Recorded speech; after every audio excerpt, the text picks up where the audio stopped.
Which case did he lose? Because I think he keeps losing a bunch of them. Listen, Britt, I could not find this book for anything. Okay, I love this. I love that. I love that. I love that. And that. And that. All right. Whoop. Get it. Okay. What's really interesting, I already did my prayer. I am going to tell you guys, we're not going to be able to do the breathing. Ooh. I like that he lost. I am seriously hoping you guys can hear me. Let me make sure this is, again, blocked. All right, it is blocked, so I hope you can still hear me. I love that he missed that one because they are terrible at taking care of kids. All right, so we got Oshun of the Drought right now. This is just a quick check-in for us, I guess. I just felt the need to grab these. So this is Oshun of the Drought. The words here are fear, insecurity, and scarcity. I like the fact, hey, good, I'm glad you got the alert. New Mexico created a young teen profile. I've noticed that the teen profiles are popping up on the Meta stuff, and I think just them as of right now. Jack's not on here? What did I miss about Jack? What did I miss about Jack? I don't know what we're gonna get through today. Tomorrow should be a better day. I still have more appointments, but they're over by like, I have my physical therapy at 2, so they're over by like 3-ish, so I should be able to get to that. What did I miss with Jack? Rosie did something. He gave a testimony yesterday? Okay. Listen, I'm behind on everything and everybody. Spring break has been kicking my behind. Anyway, so this is, I kind of like the fact that this is in the shadow, because it feels like this is not something,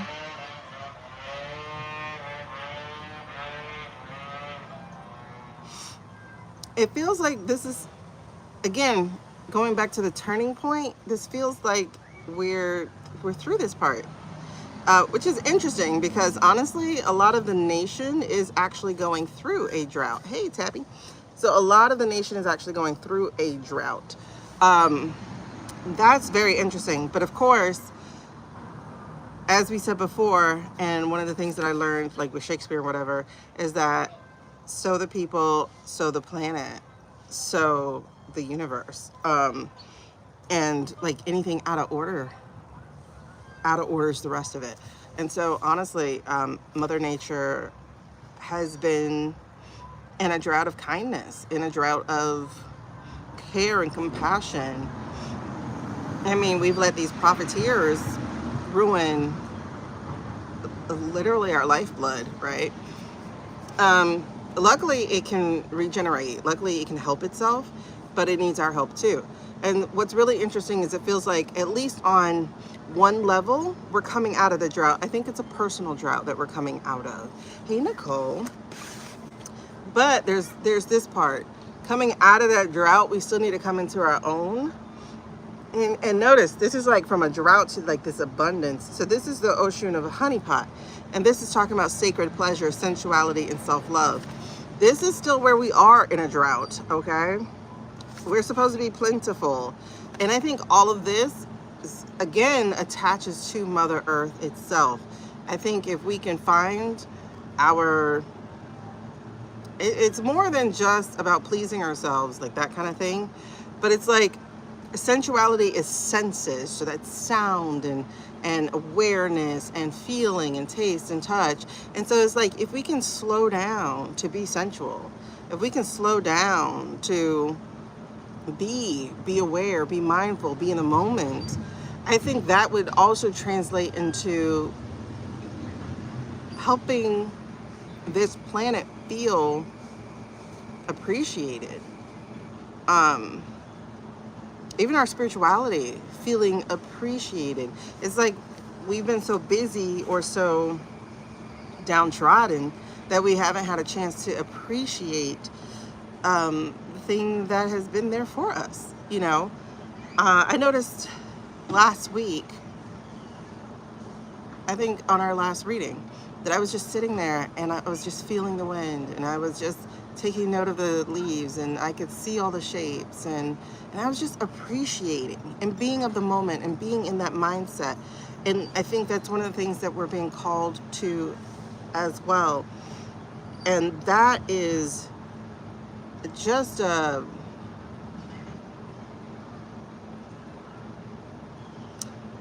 a precursor, but like an outward manifestation of inward self-love, right? Is being able to just be in the moment, appreciate, to enjoy the fact that we can hear, those of us who can hear, that we can see, those of us who can see. There are so many people who wish they were in your spot. There were so many people who wish they were in your place. Like, even like with myself, y'all got me telling stuff. I'm 245 pounds, but there's somebody who's 345 pounds who wishes they were me. You know what I'm saying? There's somebody who is bedbound who wish they were me. And so it's like, you still need to appreciate where you are, even as you try to better yourself, even as you try to be something more aligned with your own purpose and your own, I don't want to say calling because that feels a little too vague, but your own path, you know? So it's like, yeah, I may want to lose another 60 pounds, but I'm appreciating the fact that I'm not the 286 I used to be. You know what I mean? So it's like, appreciate where you are so that you can, exactly, loving our present moments is part of the healing. It's a huge part of the healing, and it's a huge part of bringing back our own sensuality, our own, I don't want to say sexuality because it's not sexuality, but it's sensuality. It's like allowing yourself to just be in the moment, be mindful, be there. And that's the feeling. Like, and like, if you guys, like literally right now, one of the reasons my eyes are dotting around is like, I'm sitting here and I'm noticing all these different shades of green, from palm trees to whatever, these other trees, and then the avocado tree and the mango tree.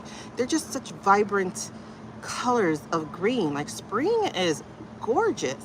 I mean, all of the seasons have their own beauty, but being able to appreciate this one is like, wow. And right now I'm away from the sun, but I'm feeling the cool of the dawn, of the dusk. You know, it's about to get dark real fast, so I need to hurry up.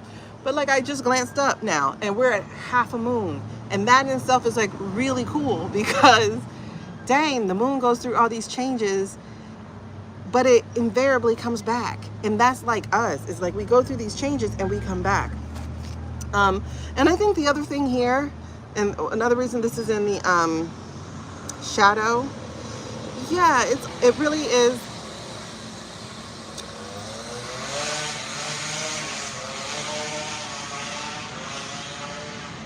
It really is about perspective.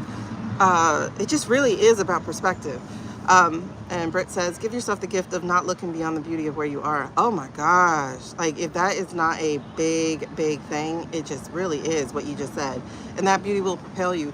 And that beauty will make you go forward. Like, and that's what propel means. But it, you know, just to think about it is like, if you appreciate where you are now, like literally gratitude opens the door for more gratitude.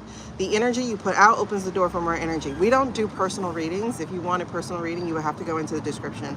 So we're going to keep going. Thank you. But the other card here is Oshun's cleansing rain. And this here is about emotional release. Like, look at that. Do you see her hiding and shuddering and trying to shield herself from the rain? She is not. She is standing tall and proud in that rain. In fact, she's collecting it and adding more water to it. So, you're welcome. So it's about healing and it's about renewal. And what I think people, this just brought to mind that movie with Kate Hudson and Cameron Diaz. The one where Cameron Diaz, her character struggled with crying. The Holiday. And so when you look at the Holiday, right? In the Holiday, she cannot cry. In the Holiday, you know, like, she had buried her own feelings so much that she didn't know how to release it. And rain itself is beautiful. Like, rain itself is, like, you can't, you know, thank you for sunshine, thank you for rain, Thank you for joy and thank you for pain. It's a beautiful, like, you gotta have the opposites in order to truly appreciate what's there, right? And so that's just like, think about it as a kid, right? Have you ever just like stood and played in the rain?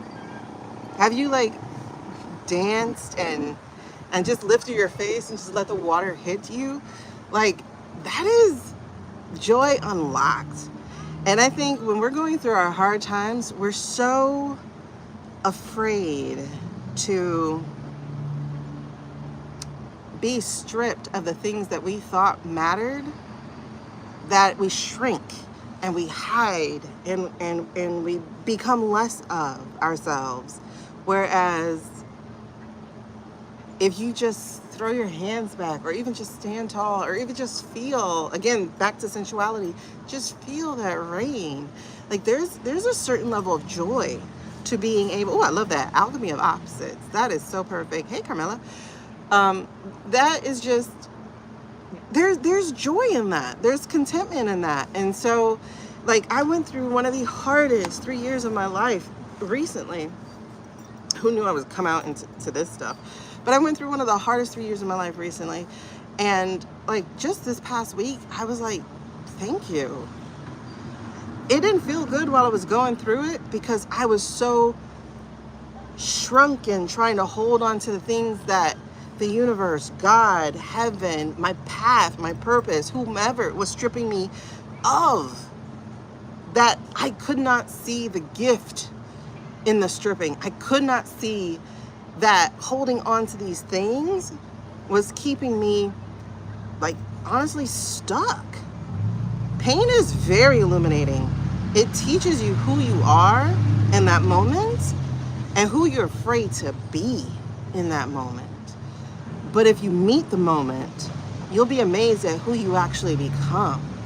And it's just amazing, because we're gonna take that. But this is the reminder here. This is why it's in the shadow. Is learn to stand in the rain. In fact, oh, I'm getting goosebumps. In fact, there's something. This is definitely a message for a few of you.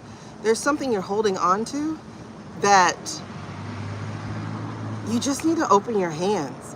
You need to be the one pouring into the water. You need to be the one adding to it and letting it go, letting it drain, letting it mix into something else to bring you higher spirituality, higher purpose, to realign you to your path. You need to let go. You need to let go. It could be a relationship. It could be material things. It could be friendships. It could be a job. It could be the dream you had when you were a child, because you had that dream as a reaction to something as opposed to being in alignment.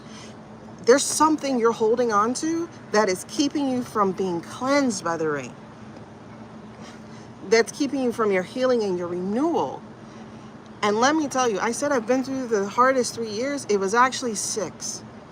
In truth, it was 12. There was a lot I was holding on to that I was afraid to let go of, when I should have let it go. And I can say that now on the other side. Trust me, hindsight and all that. But had I confronted my fears, I would have been a lot further, a lot quicker. I wouldn't have had to get to burnout in order to get here. Let me also say, work is not meant to be hard. It's meant to be challenging. It's meant to take effort, but it's not meant to be hard. And if it's hard, if it's grueling, if it feels like climbing up the mountain and you're Sisyphus, you're going the wrong way. Maybe you're on the wrong mountain.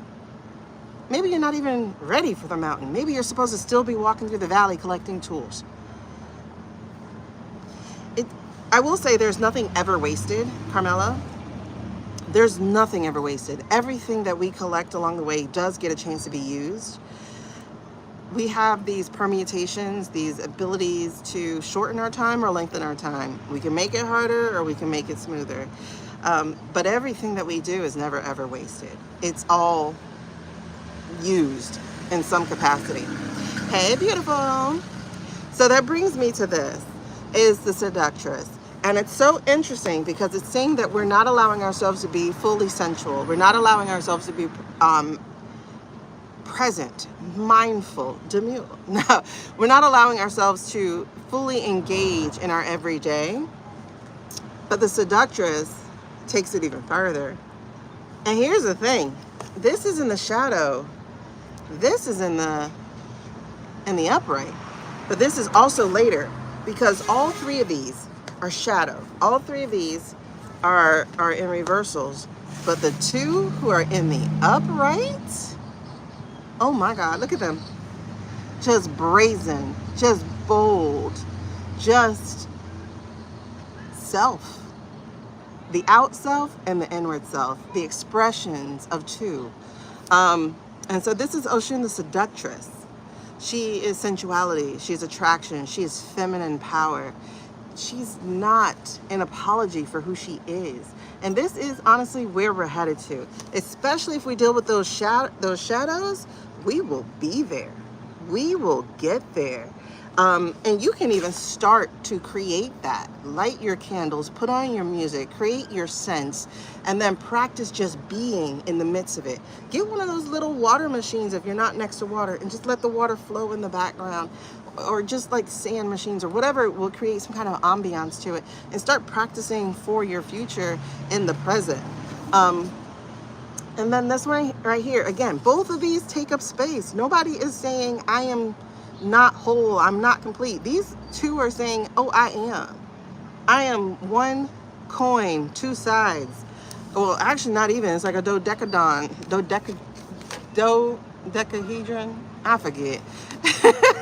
It's just multi-layered, multi-sided, multifaceted, right? And so this is Oshun, the scandalous.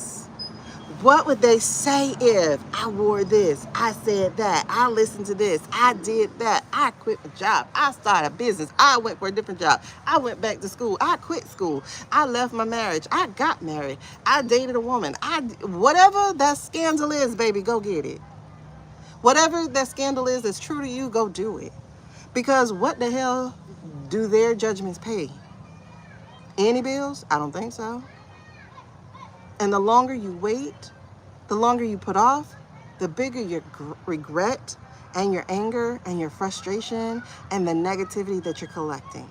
When you're supposed to be living bold, brazen, unapologetic, full of you. Okay, audacious, fearless. That is two sides, one coin. Okay, being in your full power, your feminine power. This includes men too, you guys. Your full power, your feminine power, you're finding joy where you want to find joy. You're disembarking from the train of patriarchy rules that says that you can't even be a whole person. You can't cry, you can't feel, you can't dance, you can't laugh, you can't hug, you can't do nothing but dap and then nod. Y'all are craving brotherhood. Y'all are craving touch. You're craving real communication and fellowship. So be brazen, be in your feminine, be that part that says, I'm going to create connections so that when I get married or when I get divorced or when I'm going through hard times or when I'm going through great times, I have a community, I have friends to call. I'm not wondering, how do I do this by myself? Because you're connecting. That's what it means to be in feminine power. Females create their groups. When they allow themselves to, when they're bold and they're brazen and they allow themselves to.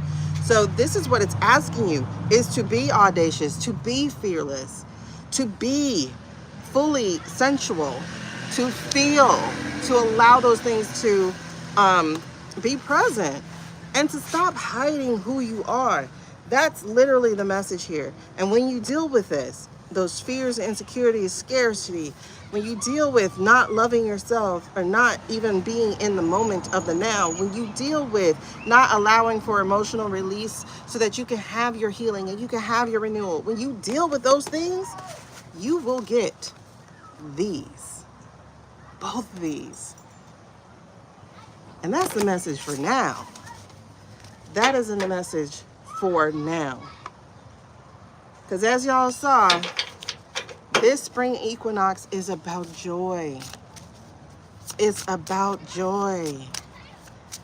Yeah, Elise. Vulnerability is power, and it's powerful. Like, if you ever listen to Brene Brown speak on it, you can see that there's just so much power to it. Just so much power to it. Because vulnerability also means not being afraid to use your voice. To use your voice. This was in the shadow. You just saw that. So this is Oshun's voice chakra. This is authenticity, individuality, and self-expression. This is saying, this is how I'm going to live. I'm going to speak up. You're going to hear my anger. You're going to hear my passion. You're going to hear my love. You're going to hear my joy. You're going to see my work. Like, I'm not hiding. I'm not like in your face because I just want you to see me. I'm where I am because I just want to be me. And this is what the message is. Like, as we get into the spring equinox and we're moving into this next quarter, it's be your damn self. Like, allow yourself to align. Allow yourself to be. Interesting, because there's bees here on the back. So allow yourself to be. Exactly. We are stars meant to shine. And we're not outshining anybody. Hold on. I just saw that when I read that. We're not outshining anybody. We are just shining in our own, shining in ourselves. I literally just saw it. Oh my gosh. This. You see the stars? This is Oshun of secrets. This is mystery, hidden knowledge, and wisdom. Exactly. When you own all that you are, you untap a wisdom. You untap your what's the A word called? Akashic. Like, you get into your own book and you become the story you wrote. Instead of wondering who you need to be, you need to open that book. You need to go, oh, I already know. I already know. It's written. I already know. It's here. Why am I running from this? Because all it's going to do is chase you down. Purpose will always chase you down. Listen, yes it will. This is Oshun's machete. This is radical truth, clarity, and self-awareness. It will chase you down. And when you allow it to catch you, you will find peace. You will find peace. You will find alignment. You will find a real, true reflection of who you are. That is what is happening, y'all. And so it is, and so it will be. Let's continue. Let's continue. Okay, thank you. Wait, okay. Thank you. Oh, I saw this card earlier when I was looking for the stars. Oshun of manifesting birth. I've actually never had anyone get this card. Ooh, look, it's 1-1. I never had anyone get this card when I read with them. Oshun of manifesting birth. Okay, so you see that? This is like the Empress card in a way. So it's Oshun manifesting birth, manifestation, intention, and abundance. And abundance. Okay, manifestation, intention, and abundance. It was in the shadow. So this is what we got to work on, is being intentional with the things that we want and who we are, like allowing that to shine and be. The other thing about this here is, if you notice, these bees are hard at work. What are they doing? I'm sorry for those of you who are allergic, but let's, allergies aside, bees have an amazing job. They pollinate and populate the earth. They keep it going. They make sure that things grow that we can then breathe. They are so critical to the circle of life, and they are just these little small beings. So to say, who am I? I'm just one. I'm you are enough. You are plenty, and you are all. Not just to yourself, but to everyone else. Everything that you put out is your pollination. Are you pollinating weeds, or are you pollinating flowers or trees? What are you putting out into this earth? That is your job. That is literally your job, is to keep it going and to spread more light and to spread more love and to spread more joy and to spread more contentment and to spread more examples of how to be who you be. That's what it is. That's what it is. And that's the message. I was not expecting that, but I love it. And I'm hearing it for myself because I love it.